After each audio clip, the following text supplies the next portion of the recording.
Royce Barrett avait passé 7 ans à se construire une vie où personne ne posait de questions.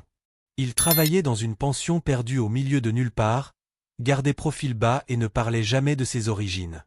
Il y a 3 jours, un homme du nom de Nolan Cassidy s'est enregistré dans la chambre 4. Il avait l'air de quelqu'un qui fuyait quelque chose, avec des cicatrices sur les jointures et des yeux qui observaient tout. Ce matin, Harriet Weller l'a trouvé mort sur le sol, une main tendue vers un livre relié en cuir. Lorsque Royce a ramassé ce journal intime, il s'était dit qu'il cherchait juste un nom ou une adresse, quelqu'un à prévenir, mais la première page qu'il avait ouverte portait son nom, non pas mentionné en passant, mais écrit en lettres soignées en haut d'une entrée datée d'il y a 2 semaines. Son nom complet était entouré de détails sur sa routine quotidienne qu'aucun étranger ne devrait connaître. Cela aurait dû suffire à le faire arrêter de lire, mais il n'a pas arrêté. Il a tourné d'autres pages. Le journal remontait à plusieurs mois. Il y avait des noms de villes qu'il reconnaissait, des notes sur un homme qui achetait des provisions une fois par mois, un homme qui évitait le contact visuel, un homme qui restait seul comme quelqu'un qui essayait de disparaître. Chaque entrée le concernait, l'observait, le documentait, construisait quelque chose. Puis Royce vit un nom de son passé, un nom qu'il n'avait pas entendu depuis 7 ans, un nom lié à la vie qu'il avait quittée, et soudain, il comprit. Nolan Cassidy n'était pas venu ici par hasard. Il avait cherché, suivi une piste qui menait d'un territoire à l'autre jusqu'à ce qu'elle s'arrête à cette pension, chez Roy. Mais Cassidy n'était pas seulement un étranger avec des questions. Harriet reconnut son nom sur d'anciennes affiches de recherche pour vol et violence. Un homme qui avait vécu en marge de la loi pendant des années avant de se faire discret. Un hors-la-loi qui traquait un autre homme pour des raisons que Royce commençait seulement à comprendre. Et maintenant, ce hors-la-loi était mort, laissant derrière lui un journal rempli d'entrées qui se lisaient comme des preuves dans un procès qui n'avait jamais eu lieu. Royce continua à lire, les mains tremblantes, jusqu'à ce qu'il arrive à une entrée datant de 3 jours, le jour où Cassidy était arrivé. Elle était courte et directe. Elle disait qu'il avait pris sa décision et que ce soir, il écrirait la dernière entrée, celle qui comptait le plus. Ruisa s'asserra la poitrina. Il avait évité la dernière page, lisant tout le reste d'abord, se disant qu'il devait comprendre le contexte avant d'affronter ce que Cassidy avait écrit à la fin. Mais il n'y avait plus de contexte à trouver, juste une dernière entrée qui attendait à la fin de ce journal, une page qui allait soit tout expliquer, soit tout détruire. Et la seule façon de savoir était de la tourner et de lire ce qu'un hors-la-loi mort avait écrit à son sujet dans ces dernières heures. La pension se trouvait à la lisière du territoire que la plupart des voyageurs évitaient, une structure à 2 étages, avec de la peinture écaillée et des fenêtres qui claquaient quand le vent se levait. Royce Barrett y travaillait depuis 7 ans, depuis que Harriet Weller lui avait proposé une chambre et un salaire régulier en échange de l'entretien des lieux. Ce n'était pas beaucoup, mais c'était suffisant. Il préparait des repas simples, réparait les charnières cassées et gardait les chambres propres pour les vagabonds occasionnels qui avaient besoin d'un endroit où dormir. La plupart des jours se passaient sans incident. Les clients s'enregistraient, payaient leurs notes et repartaient dans la semaine. Royce parlait rarement plus que nécessaire. Il avait appris que le silence était plus sûr que la conversation et que la routine était plus sûre que le changement.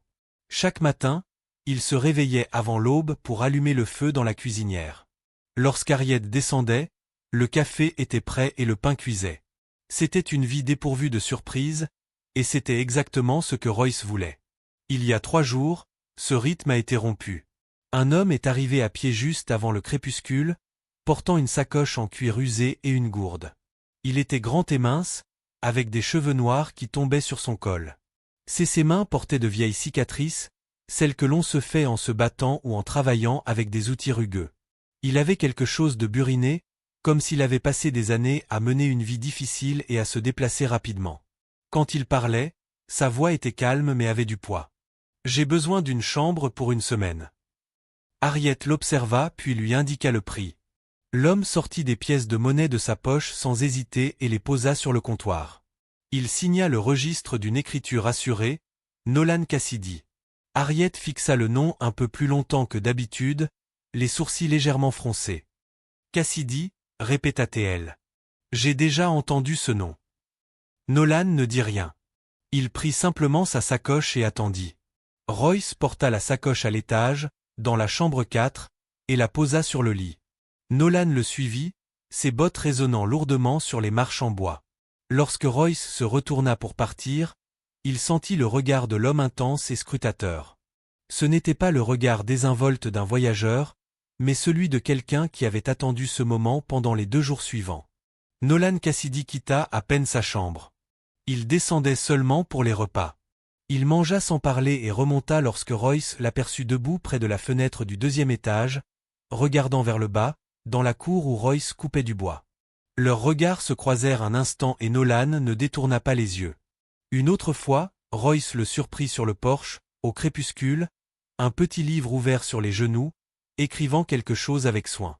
Il y avait quelque chose de délibéré dans la façon dont Nolan bougeait, comme s'il attendait quelque chose, et dans la façon dont il observait Royce, comme s'il l'étudiait. Cela rendait Royce mal à l'aise d'une manière qu'il ne pouvait expliquer. Le matin du 3e jour, la voix d'Harriet rompit le silence de la maison. Elle se tenait en haut de l'escalier, une main agrippée à la rampe, le visage pâle. « Royce, viens ici. » Il monta rapidement les escaliers et la suivit jusqu'à la chambre 4. La porte était ouverte. À l'intérieur, Nolan Cassidy était allongé sur le sol à côté du lit, un bras tendu vers la table de chevet, l'autre pressé contre sa poitrine. Ses yeux étaient fermés, sa peau était déjà froide. Un petit verre était posé sur la table de chevet, vide à l'exception de quelques gouttes de liquide au fond. Près de sa main tendue, se trouvait un livre relié en cuir, les pages ouvertes. Harriet envoya un message au policier le plus proche, mais il faudrait au moins une journée avant que quelqu'un n'arrive. En attendant, il fallait s'occuper du corps et répondre à certaines questions. Royce vérifia le pouls, même s'il savait déjà ce qu'il allait trouver. L'homme était mort depuis des heures, probablement depuis tard dans la nuit. Il n'y avait aucune blessure visible, aucun signe de lutte. Le verre vide sur la table de chevet attira son attention. Il le prit délicatement et le renifla. Une légère odeur amère, comme un médicament ou quelque chose de plus fort. Ils déplacèrent Nolan sur le lit et le couvrirent d'un drap. Harriet fouilla dans son sac à la recherche de quoi que ce soit qui pourrait leur indiquer qui prévenir ou d'où il venait. Elle trouva quelques pièces de monnaie, une chemise de rechange, un morceau de viande séchée enveloppé dans un tissu, et rien d'autre. Pas de lettre, pas de contact familial. C'était comme si Nolan Cassidy était arrivé sans aucun lien avec qui que ce soit. Royce ramassa le journal intime relié en cuir qui gisait sur le sol. Il était plus lourd qu'il n'en avait l'air, la couverture usée par des années d'utilisation. Il l'ouvrit avec précaution, à la recherche d'une adresse ou du nom d'une personne à contacter. La première page comportait une seule ligne écrite d'une écriture soignée et délibérée. Ce voyage a commencé il y a 7 ans. Je ne sais pas comment il se terminera. Royce tourna la page. L'entrée suivante datait de 4 mois plus tôt. Aujourd'hui, j'ai parlé à un homme qui m'a donné un nom. Après tout ce temps, après toutes ces impasses, j'ai enfin quelque chose de concret à suivre, une ville, une direction. Cela ne mènera peut-être nulle part, mais c'est plus que ce que j'avais hier. Il lut attentivement les mots. Le journal semblait être un compte rendu des voyages de Nolan, un récit personnel de la recherche d'une personne, mais laquelle? Les notes ne mentionnaient aucun nom, aucun détail précis sur la personne qu'il recherchait, juste de vagues références à des pistes à suivre et à des questions à poser dans différentes villes. Harriet fouillait toujours dans la sacoche en marmonnant qu'il était étrange qu'un homme meure si soudainement. Royce lui dit qu'il allait vérifier les autres pièces pour s'assurer que tout était en ordre. Elle acquiesça distraitement et il partit avec le journal sous le bras. De retour dans sa petite chambre, Royce s'assit le bord de son lit et continua à lire. Les notes étaient classées par date, chacune étant brève mais pertinente. Nolan voyageait depuis des mois, passant d'un territoire à l'autre. Il écrivait sur ses longues journées sur la route, ses nuits passées dans des chambres bon marché, ses conversations avec des inconnus qui pouvaient avoir des informations. Une note datant de 3 mois disait « J'ai rencontré aujourd'hui une femme qui se souvenait d'un événement remontant à plusieurs années. Une entreprise de transport qui avait fait faillite après que son propriétaire eût été pris en flagrant délit de vol. Elle m'a dit qu'il y avait un autre homme qui travaillait là-bas, quelqu'un qui avait disparu juste avant que tout ne s'écroule. Elle ne se souvenait pas de son nom, mais elle se rappelait qu'il était jeune et discret. Cela pourrait ne rien signifier, ou tout signifier. Royce sentit un petit nœud se former dans son estomac, effrayé. Ces mots lui rappelaient quelque chose, mais le lien n'était pas clair. Nolan recherchait quelqu'un lié à une entreprise de transport, mais cela pouvait être n'importe qui. Il y avait des dizaines d'entreprises de transport dans les territoires et la corruption était monnaie courante.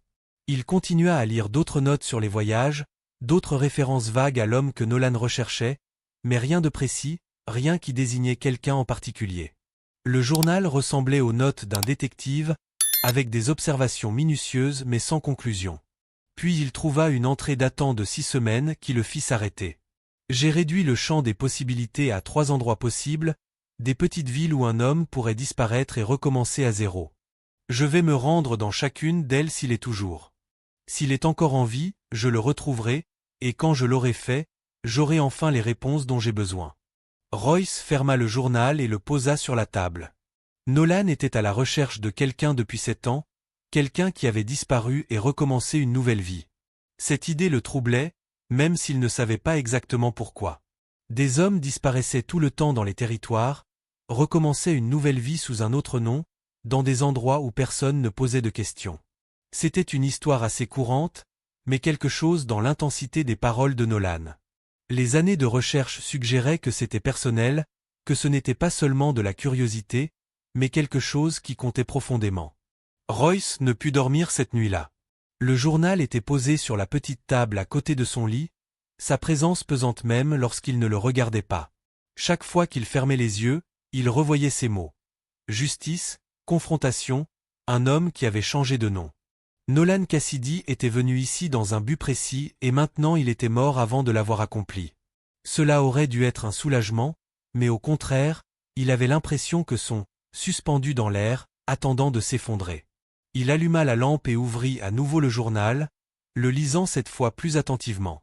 Les premières entrées concernaient ses déplacements de ville en ville, posant des questions. Nolan avait été méthodique dans ses recherches, suivant des pistes qui l'avaient conduit à travers des territoires que Royce reconnaissait. De petites colonies, des comptoirs commerciaux, des endroits où les gens se souvenaient des visages mais ne posaient pas trop de questions. Une entrée ressortait particulièrement. Elle datait de 3 mois et mentionnait une ville appelée Milford Ridge, à environ une journée de route de la pension où Royce séjournait depuis 2 semaines. Il observait les routes que cet homme empruntait tous les quelques jours pour acheter des provisions, toujours seul, toujours prudent, ne s'attardant pas. Île de la pension où je séjourne depuis 2 semaines. Je surveille les routes. Il vient tous les 2 ou 3 jours pour acheter des provisions, toujours seul, toujours prudent, il ne s'attarde pas. Je l'ai suivi une fois, en restant suffisamment loin derrière pour qu'il ne me remarque pas. Il vit dans une pension à la limite du territoire voisin. Je devrais m'approcher davantage pour en être certain, mais tout correspond à ce qu'on m'a dit. Royce EU Lucursera, Milford Ridge. Il s'y rendait une fois par mois pour acheter des choses que Harriet ne pouvait pas trouver localement. De la farine, du sel, des clous. Il n'avait jamais remarqué que quelqu'un l'observait, n'avait jamais senti de regard dans son dos, mais Nolan était là, observant, confirmant. Il a tourné d'autres pages, trouvant d'autres entrées qui brossaient un tableau plus clair. Nolan n'était pas venu directement à la pension. Il avait passé des semaines dans les villes voisines à apprendre les habitudes de Royce, posant des questions subtiles sans attirer l'attention. Il avait parlé aux commerçants, écouté les ragots, reconstitué une routine. Au moment où Nolan s'était installé dans la chambre 4, il savait déjà tout ce qu'il avait besoin de savoir. Une autre entrée datant d'1 mois était plus personnelle. J'ai pensé à ce moment pendant des années, à ce que je dirais, à ce que je ferais. Maintenant que je suis proche, je me surprends à hésiter. Le confronter ne ramènera personne, cela ne changera pas ce qui s'est passé, mais peut-être que cela m'apportera les réponses dont j'ai besoin pour enfin ou peut-être cela confirmerait-il que certains hommes méritent de vivre avec leur culpabilité en silence. Royce posa le journal et pressa ses paumes contre ses yeux. La culpabilité, ce mot le touchait plus profondément qu'il ne voulait l'admettre. Il avait laissé son ancienne vie derrière lui parce que rester aurait signifié affronter des choses qu'il n'était pas prêt à affronter. Des gens qui lui faisaient confiance, des décisions qu'il avait prises et qui avaient blessé d'autres personnes. Il s'était dit que c'était la seule option, que recommencer ailleurs était une question de survie et non de lâcheté. Mais en lisant les mots de Nolan, il était clair que quelqu'un n'avait pas oublié, que quelqu'un avait porté cette douleur pendant des années et avait fini par le retrouver. La question était, qui Nolan avait-il perdu et quel rôle Royce avait-il joué dans cette perte? Il passa à la section suivante du journal et trouva les notes de Nolan de son séjour à la pension. Elles étaient plus courtes, moins détaillées, comme si Nolan s'était lassé de tout documenter. Jour 1. Il ne m'a pas reconnu à mon arrivée. C'est une bonne chose, cela signifie que j'ai le temps de l'observer de près pour voir s'il a changé ou s'il est toujours le même homme qui est parti. Jour 2. Il garde ses distances, il est poli mais distant. Je me demande s'il sent quelque chose ou si c'est simplement ce qu'il est devenu, un homme qui vit discrètement pour éviter d'être remarqué. Jour 3. Ce soir j'écrirai la dernière entrée, j'ai décidé de ce qui doit être dit. Royce fixait ses derniers mots, la dernière entrée, il ne l'avait pas encore lue, il l'avait évité, se disant qu'il devait d'abord comprendre les pages précédentes, mais en vérité, il avait peur de ce que Nolan avait écrit dans ses derniers instants avant de mourir, peur de ce que cela l'obligerait à affronter sur lui-même. Le policier est arrivé tard dans l'après-midi, monté sur un cheval noir qui semblait aussi fatigué que son cavalier. Il s'est présenté comme Sterling Maddox, adjoint de 2 territoires plus loin. Il était grand et large d'épaules, avec des yeux perçants qui semblaient calculer. Tout ce qu'ils ont vu quand Harriet l'a laissé entrer et lui a expliqué qu'il y avait un cadavre à l'étage. Sterling a écouté sans interrompre, puis a demandé à le voir. Royce est resté dans la cuisine pendant qu'ils montaient à l'étage. Il pouvait entendre leurs pas au-dessus de lui, le craquement des planches quand Sterling se déplaçait dans la pièce. Après plusieurs minutes, ils sont redescendus. Sterling a tiré une chaise et s'est assis à table sans y être invité. Il a regardé Royce longuement avant de parler. « Nolan Cassidy, ce nom vous dit quelque chose ?» Royce est resté impassible. Neutre. Non, il s'est présenté il y a 3 jours. C'était la première fois que je le voyais. Sterling acquiesca lentament. Eh bien, cela signifie quelque chose pour moi. Cassidy était recherché dans 2 territoires pour vol. Il avait attaqué une diligence il y a 5 ans et s'était enfui avec un coffre rempli d'argent. Il n'avait jamais été arrêté, mais les gens se souvenaient de son visage. On disait qu'il s'était fait discret après cela, qu'il était resté loin des ennuis, mais il restait un homme avec un passé. Royce sentit sa poitrine se serrer. Le hors-la-loi Nolan Cassidy ne le traquait pas seulement, il était lui-même un criminel, quelqu'un qui comprenait ce que signifiait fuir les conséquences. Cela changeait la donne. Cela signifiait que Nolan n'était pas venu ici en tant que juge vertueux, mais en tant que quelqu'un qui savait à quoi ressemblait la culpabilité, car il portait la sienne. Sterling se pencha en avant, posant ses coudes sur la table. Étrange, cependant, car un homme comme lui ne meurt généralement pas tranquillement dans une pension. Avez-vous remarqué quelque chose d'inhabituel avant son décès? Des visiteurs? Quelqu'un qui demandait de ses nouvelles? Harriet secoua la tête. Il restait seul, parlait à peine, restait la plupart du temps dans sa chambre. Du temps. Sterling regarda Royce et toi. Tu lui as parlé? Seulement quand je lui apportais ses repas, répondit Royce. Il ne disait pas grand-chose, il me remerciait et fermait la porte. C'était en grande partie vrai, mais c'était aussi un mensonge par omission, car Royce avait senti que Nolan l'observait, l'étudiait, et il n'avait rien fait pour y remédier. Et maintenant, il avait le journal intime de l'homme journal intime caché dans sa chambre, rempli de notes qui les reliaient d'une manière que Sterling trouverait très intéressante. Sterling se leva et se dirigea vers la fenêtre, regardant la route déserte. Je vais devoir fouiller ses affaires pour voir s'il y a quelque chose qui explique pourquoi il est venu ici ou ce qu'il prévoyait de faire. Harriet fit un geste vers les escaliers. Sa chambre est telle que nous l'avons laissée. Son sac contient quelques pièces de monnaie et une chemise de rechange, rien de valeur. Sterling acquiesça et monta à l'étage. Le cœur de Royce avait le cœur qui battait à tout rompre. Si Sterling fouillait minutieusement, il pourrait lui poser des questions sur des papiers ou des carnets. Il pourrait se demander pourquoi un homme voyageant seul n'avait rien pour écrire ou prendre des notes. Et s'il commençait à poser ces questions, Royce devrait décider s'il fallait mentir à nouveau ou remettre le journal intime et faire face aux conséquences que cela impliquerait. Mais Sterling redescendit après seulement quelques minutes. Il n'avait rien trouvé de suspect, rien qui suggérait un acte criminel. Le verre vide sur la table de chevet avait attiré son attention, mais il avait dit que cela pouvait être un médicament ou du whisky. Sans autre preuve, il n'y avait aucune raison d'enquêter plus avant. Avant de partir, Sterling se tourna une dernière fois vers Royce. Si vous vous souvenez d'autre chose à propos de Cassidy, quoi que ce soit, prévenez mon bureau. Les hommes comme lui ne meurent généralement pas sans raison, et si quelqu'un le recherchait, il pourrait venir ici ensuite. Après le départ de Sterling, la maison semblait plus calme que d'habitude.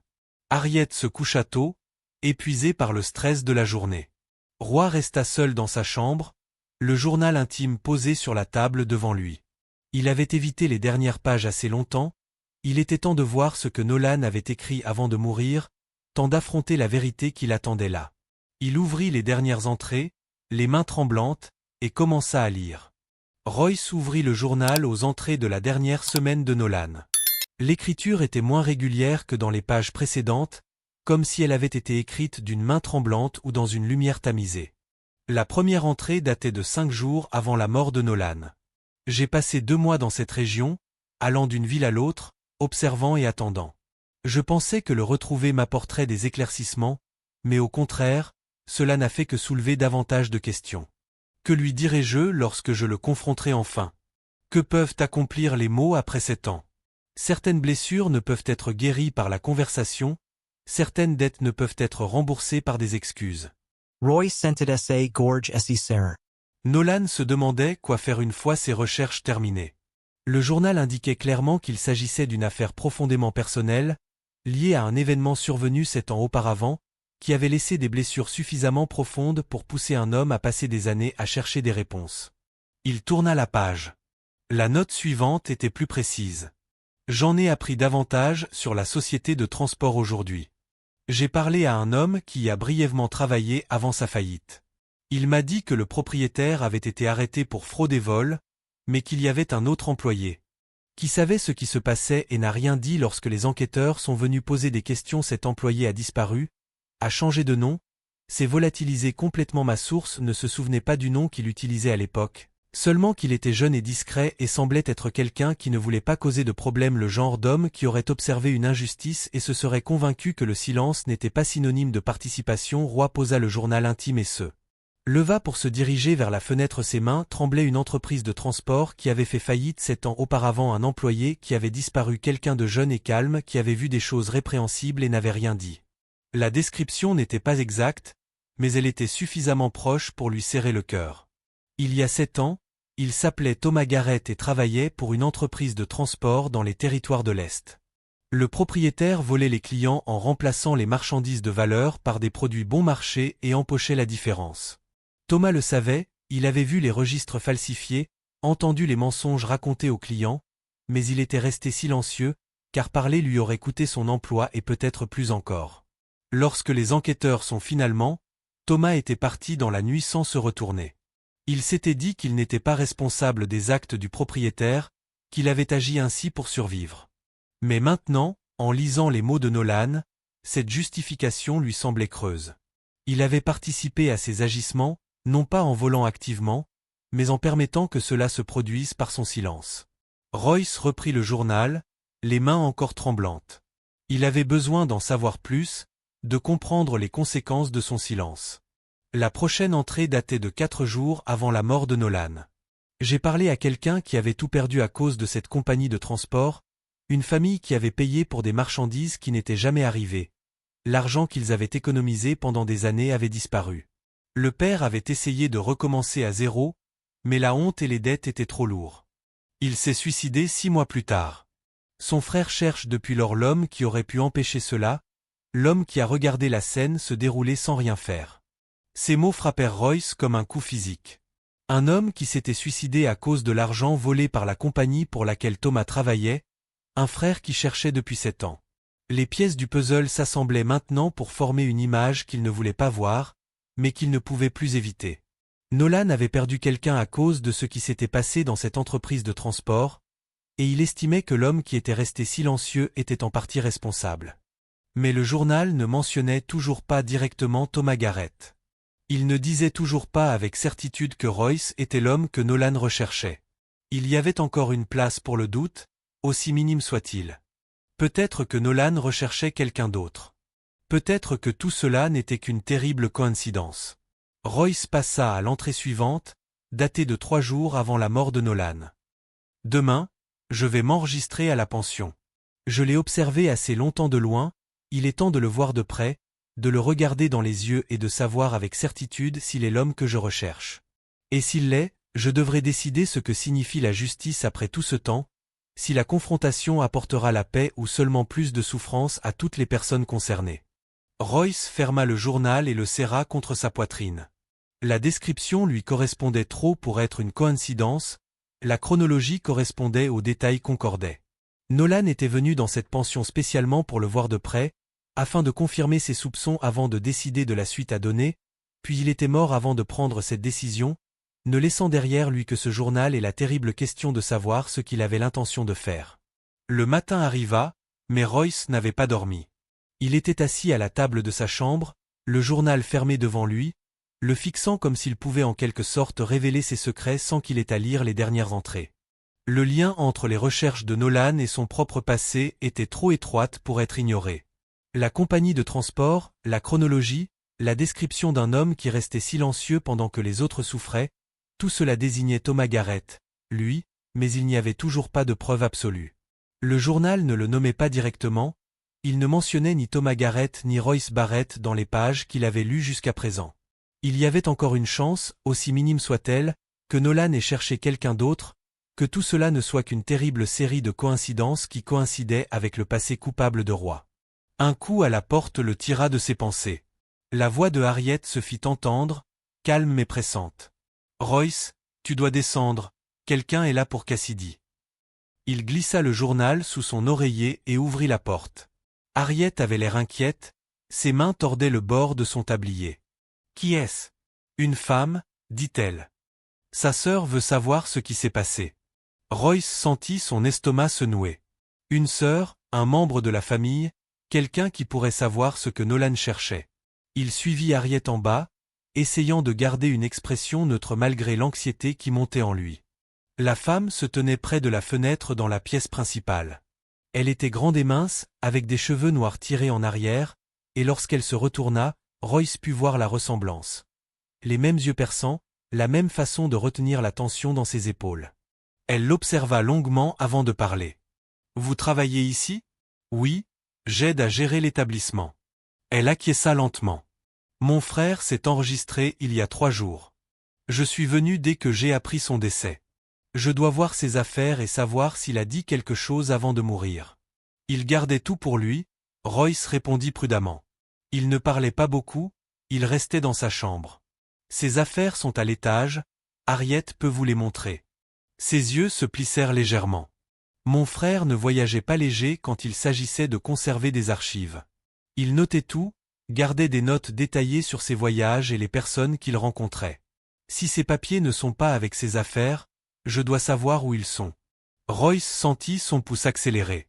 Elle était au courant pour le journal intime, ou du moins elle savait que Nolan conservait des archives. S'il lui disait qu'il n'avait vu aucun papier, elle ne le croirait peut-être pas, mais s'il admettait d'avoir le journal intime, elle voudrait le lire, et si elle le lisait, elle verrait les notes concernant la recherche d'une personne liée à une entreprise de transport. Elle pourrait rassembler les pièces du puzzle plus vite que Royce n'était prêt à l'affronter. Nous avons trouvé une sacoche avec quelques vêtements et des pièces de monnaie. Royce ne dit rien d'autre. Peut-être avait-il laissé ses papiers quelque part avant de venir ici, ou peut-être avait-il voyagé plus léger cette fois-ci. La femme le fixa longuement, et Royce ne sut pas si elle le croyait ou non. Finalement, elle se tourna vers Harriet. « Montrez-moi sa chambre. » Ils montèrent à l'étage et Royce resta dans la pièce principale, le cœur battant. Il s'est approché de la fenêtre et a regardé la route déserte, essayant de calmer sa respiration. La femme allait fouiller la chambre de fond en comble.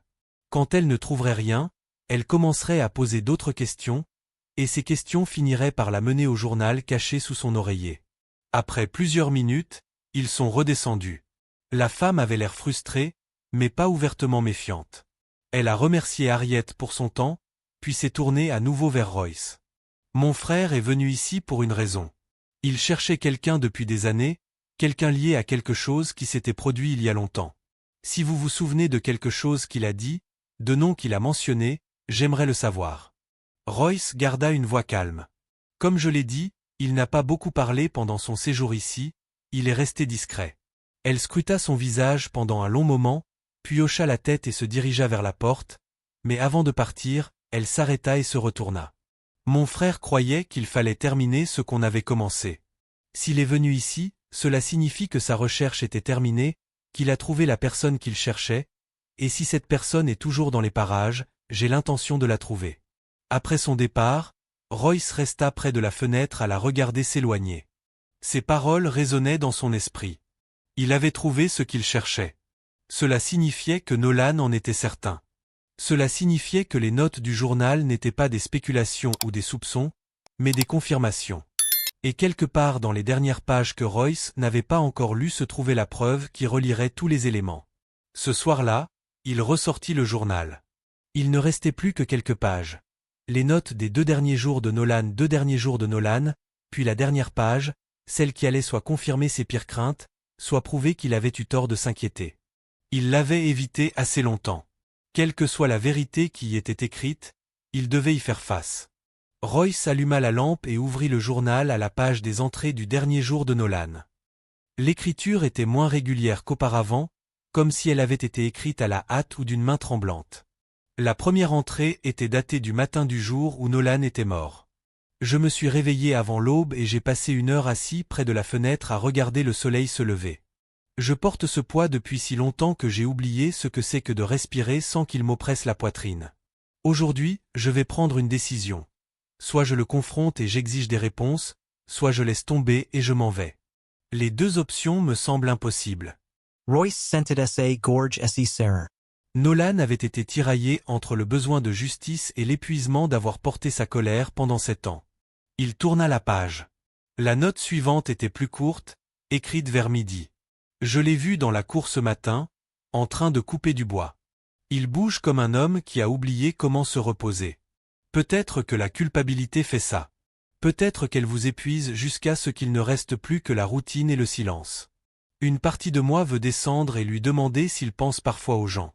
Il souffrait, mais une autre partie de moi se demandait s'il s'en souvenait encore, s'il l'avait enfoui si profondément que le confronter ne servirait à rien. Royce posa le journal et se prit le visage entre les mains. Il se souvenait de chaque jour, de chaque fois qu'il allait en ville et voyait des familles en difficulté, de chaque fois qu'il restait éveillé la nuit à repenser au choix qu'il avait fait. Il s'était dit que rester silencieux était une question de survie, pas de lâcheté, mais les paroles de Nolan lui ont fait perdre cette justification.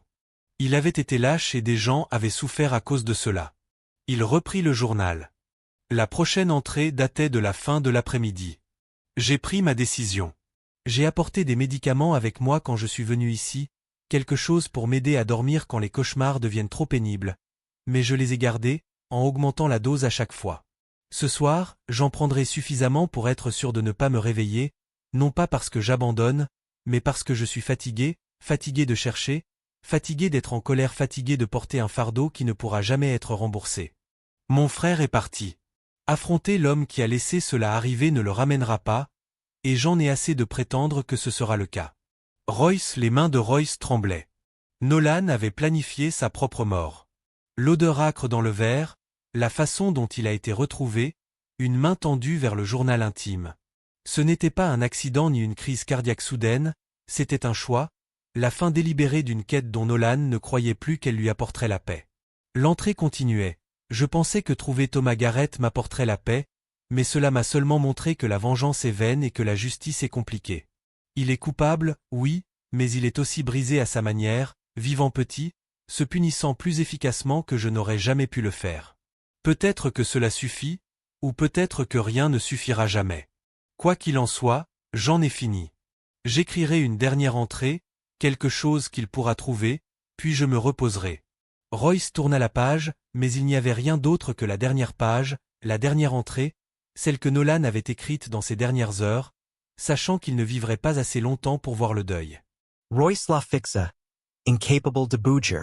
Ses yeux suivirent les mots en haut de la page, Thomas Garrett qui se fait désormais appeler Royce Barrett. C'était donc ça, le moment promis par le titre, la prise de conscience.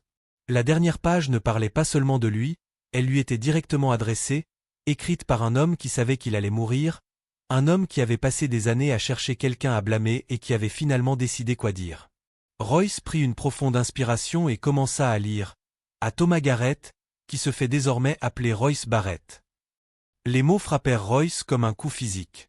Son vrai nom, les deux, écrits en haut de la page, en lettres qui ne pouvaient être mal interprétées ou mal comprises. Nolan savait, Il en était certain que chaque entrée concernant la recherche de quelqu'un, chaque description vague d'un homme qui restait silencieux pendant que d'autres souffraient, chaque référence à la culpabilité et à la lâcheté le concernait. Tout le journal intime le concernait, et il venait seulement de s'en rendre compte, à la toute dernière page. Ses mains tremblaient tandis qu'il continuait à lire. « Tu trouveras ce journal après mon départ, je m'en suis assuré. Je voulais que tu comprennes ce que ton silence a coûté à mon frère. Henri a tout perdu à cause de l'argent volé par l'homme pour lequel tu travaillais, de l'argent que tu aurais pu aider à récupérer si tu avais parlé au lieu de t'en aller. Il a essayé de reconstruire sa vie, de recommencer à zéro, mais la honte était trop lourde. Il s'est tiré une balle dans la tête 6 mois après avoir perdu ses terres, et c'est moi qui l'ai trouvé. Je l'ai tenu dans mes bras pendant qu'il mourait, et j'ai porté cette image chaque jour pendant 7 ans. » Royce sentit sa poitrine se serrer. Le frère d'Henri Nolan avait désormais un nom, ce qui le rendait réel d'une manière que les vagues références ne permettaient pas. Une personne réelle qui avait tout perdu et avait choisi la mort plutôt que de vivre avec cette perte. Et Thomas Garrett avait assisté à tout cela en silence, sans rien faire. Il s'était forcé à continuer à lire pendant 7 ans. Je t'ai cherché. J'avais besoin de quelqu'un à blâmer pour ce qui était arrivé à Henri, quelqu'un à punir. Je pensais que si je pouvais te trouver et te faire répondre de ta lâcheté, je pourrais enfin laisser mon frère reposer en paix. Mais maintenant que je te vois ici maintenant, en te regardant vivre ta petite vie prudente, je réalise quelque chose. Tu te punis déjà toi-même, tu te caches, tu te détournes du monde, tu vis comme un homme qui attend que les conséquences le rattrapent, et peut-être que c'est une justice suffisante. Ces mots le blessèrent plus profondément que n'importe quelle accusation. Nolan l'avait complètement percé à jour, il avait compris que Royce Barrett n'était qu'une autre façon de se cacher, une autre façon d'éviter le poids d'être Thomas Garrett. 7 ans de routine tranquille n'avaient pas été synonymes de paix, mais d'une pénible auto-imposition, mais jamais reconnue.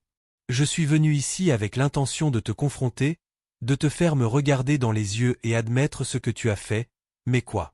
Cela ne ramènerait pas Henri, cela n'atténuerait pas la culpabilité que je ressens de ne pas avoir été là quand il avait le plus besoin de moi, et cela ne changerait rien au fait que tu as été un lâche qui a préféré survivre plutôt que de faire ce qui était juste. J'ai donc choisi de lâcher prise, non pas parce que tu mérites le pardon, mais parce que je suis fatigué de laisser tes choix définir le reste de ma vie. Royce a lu ces lignes 3 fois. Nolan ne demandait rien, n'exigeait ni confession ni réparation, il lâchait simplement prise, laissait tomber et laissait Royce avec la vérité sur ce que son silence avait causé, ce qui, d'une certaine manière, était pire que n'importe quelle confrontation. J'ai fait des choses dont je ne suis pas fier. Des vols, des actes de violence, j'ai fui la justice. Je me suis dit que c'était pour survivre, la même excuse que tu utilises probablement, mais nous connaissons tous les deux la vérité. Nous avons fait des choix qui ont blessé des gens, et aucune fuite ni aucune dissimulation ne changera cela. La différence, c'est que j'ai décidé d'arrêter de fuir. Ce soir, je prendrai suffisamment de médicaments pour m'assurer de ne pas me réveiller, non pas parce que j'y ai abandonné, mais parce que je choisis la paix plutôt que la colère, je choisis le repos plutôt que la vengeance.